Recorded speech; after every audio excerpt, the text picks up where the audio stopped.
Welcome to the Mike Litton Experience Podcast. Mike has over 31 years experience in real estate, finance, and investing. He's passionate about being a father, a teacher, a realtor, an investor, and a leader. Everyone has a story, and our passion is to help them tell it. And now, introducing the host of the Mike Litton Experience, Mike Litton. So what can you expect from the Mike Litton Experience? You can expect stories that will inspire, motivate, advice that will sharpen your focus, and expert information on real estate, finance, and market conditions. So, welcome, Molly. I think of you as Molly O'Dell, but you're Molly Coleman now. Yep. We've known each other for 12 years? Yeah, just maybe, about. Maybe longer. Yeah. I think I met you when you were 18. Yeah.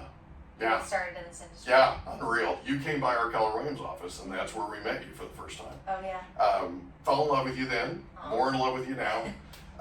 Just for the record, I am her biggest fan, one of her biggest fans. You have to fight your mom for that. Yeah, I have to fight her mom. I just met your mom, by the way, and she's amazing. Like we were just talking about, she's so excited to be a grandma. She's the best. I gave you a hug earlier, so I can't give you a hug now because we're a little constrained. But I thank you so much for being a part of the Mike Litton Experience. And as you know from our previous conversations, our mission is everybody has a story.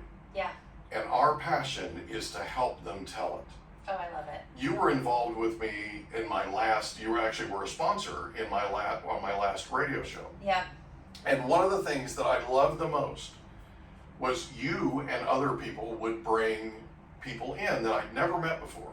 And I had an opportunity to get to know them. Now, you know, in radio, there's a net 36 minutes for every hour, right? So we're on an hour every day, 5 days a week on KCBQ. It was called the Mike Litton Show, by the way. And so we had multiple guests, and they wanted me to talk about other things too. And so we were a little constrained in terms of time. So ever since I gave that up in 2014, I've been wanting to do this. It's a 9-year dream that has come true. And it's finally here. It's finally here. We're not constrained by time. We're not constrained by news breaks and hard news breaks and commercials and all that kind of thing. So that's the thing that juices me the most is I just absolutely love this. I love the stories that we hear about people's lives. Yeah. And so what we're going to do, if you're okay with it, is we're going to start with where you were born. We're going to come all the way full circle to where you are today, and then we'll talk about anything you want to talk about currently. I know you're with Finest City Escrow here in San Diego, and we're actually in their studio. Thank you so much for letting us use it. Of course. So it's a little bit different than what you guys normally see, obviously. What's going to happen is the people on my staff and my daughter and all these people, they're all going to say, "Go do it there from now on," right? Because we are more than welcome to have. Because we have a mobile setup, and what we typically do is we typically turn like this, and all you see is my profile, which is not pretty apparently. And so they've told me that, and so now we have an opportunity to actually be on video where they can see my face, and we're going to hear it. I guarantee it. So tell me about where you were born. San Diego. I'm a San Diego native. You're a native. Born and raised here in San Diego now for nearly 31 years. Yeah. Born at Grossmont Hospital, if I'm not mistaken. I'm sure if I'm wrong, my mom's going to come for me. But I was born and raised in San Diego, specifically East County. Okay. So I was born right there in La Mesa, and then I grew up in Lakeside, California. Okay. So small, little, quaint town. Yep. I don't want to say it's a hick town. It's almost a farm town. It almost feel, is. Just the feel is almost a farm town. Absolutely. And Lakeside was, the place that raised me, so I'm very fond of it. Grew up in this area, can't leave too far, and now live up in North County, San Diego, right next to you. Yeah. And, still consider East County home. Yeah. So what was your favorite thing about growing up in Lakeside?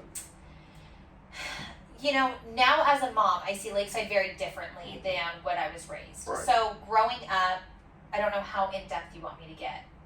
We can get as in-depth as we want. All right. So growing up. We like to get in-depth here. It may just be a story that not a lot of people have heard before, It's so okay. we're about to open it up. Let's tell stories nobody's heard before. So growing up in Lakeside, we were right there on the main drag. So my Okay. parents were married. We were in this small 3-bedroom house that had a granny flat above the garage. My parents were like one of the first with ADUs. It was a small home.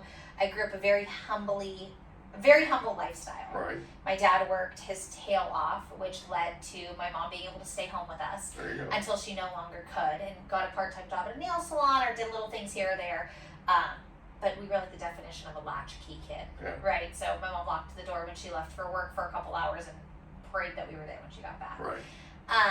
So my favorite things about growing up in Lakeside, specifically, it's such a diverse crowd of people. Mm-hmm. You have very wealthy people that live in East County, Blossom Valley and the El Cajon area, multi-million-dollar homes. So had friends like that. I also had friends that had very humble beginnings, like I did, where food on the table was a blessing. Yeah. Electricity is a blessing. I was raised around a lot of agriculture. My high school, as I would leave cheer practice, I'd have people walking their sheep next to me. Yeah.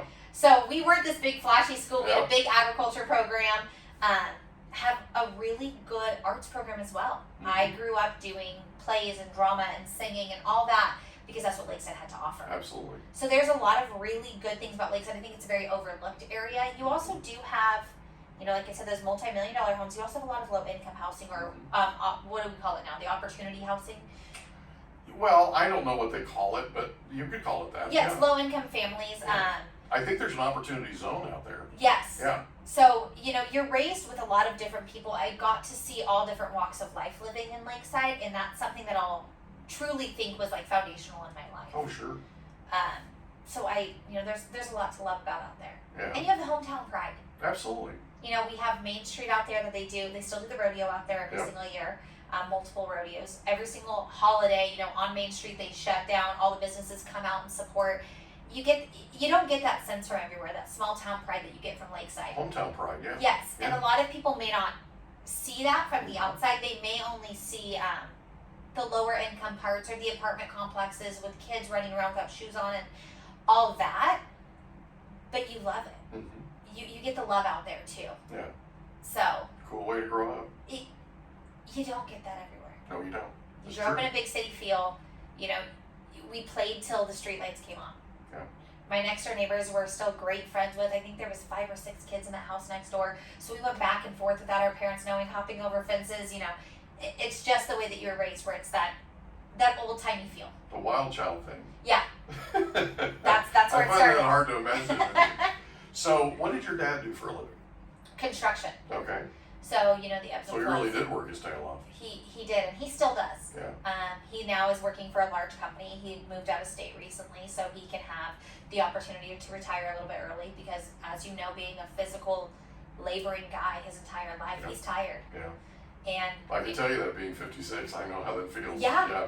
And so he's exhausted. They moved out to Arizona just recently, and he still is, I don't know what his exact title is, but he's bossing people around. Yeah. Now he's running stuff, and he's got my brother recently into the trade.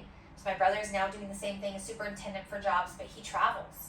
And he goes to these off-site places where they need his help. Yeah. His expertise, yeah. Yeah, and the construction world, sometimes it's really busy, sometimes it's really flourishing, and he's had these opportunities in life that are huge, and sometimes it's not. Yeah. And my lifestyle was dictated by what the construction field was doing. Yeah, and the ebbs and flows of the business cycles. Exactly. And my mom and dad cannot stand each other. They've been divorced for longer than they've ever been married. They cannot stand in the same room with each other. However, both of them will agree that their biggest contribution was my dad working his tail off so my mom could stay home with us for 12 years. Yeah. Which nowadays is such a hard thing to have a single family house, Unreal. income household. And my dad gave that to her. Mhm. So she probably doesn't have another positive word to say about him. He probably doesn't have another positive word to say about her. But that is the one thing they could agree on, that was the smartest thing they did as parents. Yeah, we actually did that too. We actually, before we got married, we went through premarital counseling. Yeah. And with my ghostwriter that I was telling you about, that's Yeah. our former pastor. And one of the things, he called it the most excruciating experience of his life. Not because of her, because of me. But one of the things that we did was we came up with a game plan. And the game plan with regard to kids was we wanted to have kids. We knew that. We took the first 5 years and said we're not having children the first 5 years. We're just gonna Enjoy be each married. Well, we're gonna enjoy each other. We're gonna travel. We're gonna get into a rhythm, and we're gonna get my mortgage business. It was a mortgage business at the time. We're getting my mortgage business built up so that I Yeah. can afford to support the kids. Well, I got to our goal by the end of the 3rd year. Wow. So by the 4th year, we were pregnant and Michael was here, Oh. right? So I was ahead of schedule, right? And that was a cool thing, and it was a big deal because we didn't want a nanny raising our kids. We didn't want daycare Yes. raising our kids. We wanted her raising our kids, Yep. right? And yeah, I had to work extra hours, and you were around when I was working as much as I was. But the kids turned out really, really good because their mama was there. When they went home, they weren't latchkey kids. She went and picked them up. She brought them, took them to school, brought them home. Yep. The whole thing, she was there when they got home. So it was a big deal. Now being a mom myself, and I'm skipping ahead in the story, don't worry, we'll go back. Oh, it's all right. Don't worry. But my husband sacrifices so much of his time Yeah. with the kids in order for us to have a life that I love working. Yeah. I mean, everybody knows my passion. I love working. I love giving my kids somebody to look forward to, because although I had my mom home, it took until I was 18 or older to understand that women in the workplace were a real thing. Yeah. That this boss babe wasn't just this fictional Hollywood thing. Yeah. That women could work and make a difference. Yeah. And you certainly have. So thank you. We'll talk more about that in a little bit. But And it's the one thing, my husband is an incredible father. He's an incredible dad. He's an incredible spouse. But he sacrifices so much so that I can be passionate about my work. If I want to work, if I want to go to work, however successful I want to be, that's on me.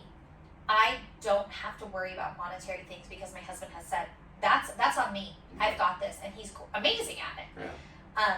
And I get to raise our kids and part with also working. We have great family nearby, great support system, that I get to be this stay-at-home working mom. And I get to see my kids grow. I don't have to hear about their first steps through a video or pictures. I get to be there, Right. thankfully, for his sacrifices that he makes. Well, and it's also a credit to you too. I mean, we're giving him a lot of credit, but it's also a He's credit amazing. to you too. Well, you are too. Thank you. And you worked your tail off before the babies came. Oh, yeah. And you built a foundation Oh, yeah. so that you could be that boss babe, I guess is what you called it, right? That it takes preparation. You got to do the hard things first, right? So that you can lay the foundation. And you became a couple of years ago the youngest vice president in San Diego. Thank you. In escrow. Thank you. It was well deserved. It was well deserved, and you earned it. I didn't see it then. Being 18 in the real estate industry, sneaking into my first networking event because you had to be 21 and up. It was at a bar. I knew that I had to portray myself older. Nobody wanted to work with an 18-year-old. I didn't even know what escrow was when I got started into it. The first company I worked for, thank you so much to them. I owe them so much credit. They took a huge risk on me. Mm-hmm. And they saw something inside of me that I didn't even know that I had. My stepdad growing up was always, you can sell ice to an Eskimo, sweetie. You can do whatever you want to do. I agree with you. And so this company took a huge risk on me, but I just saw it as, I'm working hard right now because I wanted this lifestyle. I wanted this. I did it for the materialistic things. I did it for the persona back then. But then I started seeing a future of becoming a mom and how I want that to look. And now I'm so happy I worked those 12-hour, 14-hour days. You don't regret it.